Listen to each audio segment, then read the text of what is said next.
আসসালামাইকুম hi viewers, সবাই কেমন আছেন? আমার হাতে একটা আইফোন 11 আজকে নিয়ে আসছি। এটাতে আপডেট করে আইফোন 16 যে ভার্সন আছে iOS 18.1 ওটা কীভাবে করা হয় আমি ফুল ভিডিওতে দেখাতেছি। যে কোনো মোবাইল আপনি আপডেট দেওয়ার আগে আপনার মোবাইলে চার্জ থাকা জরুরি।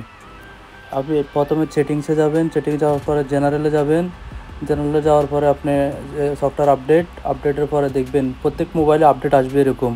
তো এখানে লেখা থাকবে, নিচে লেখা থাকবে ছোটো করে দেখবেন iOS এখানে আপডেট দিয়ে ওখানে ক্লিক করবেন, ক্লিক করার পরে আপডেটে ক্লিক করবেন, এরপরে এগ্রিতে ক্লিক করার পরে একটু অপেক্ষা করতে হবে। এখানে ফাইল ডাউনলোড হবে, একটু সময় নেবে, কারণ আপনার হাই স্পিড হলে 10 মিনিট সময় লাগবে।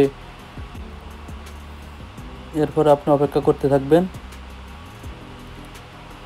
এখানে 5 মিনিট বলতেছে, এরপরে অটোমেটিক মোবাইল বন্ধ হবে, বন্ধ হয়ে আপডেট হয়ে যাবে। সফটওয়্যারটা ইনস্টল হবে, ইনস্টল হওয়ার পরে সফটওয়্যার আপডেট হবে। দেখেন এবার লুক দেখেন, আইফোন 11 এর নতুন লুক, যেটা দিয়ে এখন নতুন মডেল আইফোন 16 প্রো ম্যাক্স নতুন লুকে এখন 11 আসবে। এখন সব আপনি ওইখানে যে পার্সন পাবেন এখানে সব 18.01 এই আপডেটটা দেখেন।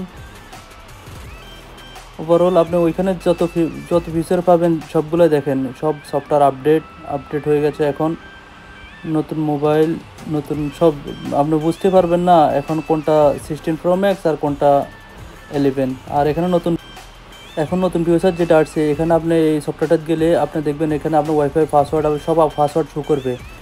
আপনার এই মোবাইলে যত পাসওয়ার্ড আছে সবগুলো শো করবে এই সফটওয়্যারটাই গেলে। তো আজ এ পর্যন্তই, ভালো থাকবেন, আল্লাহ হাফেজ।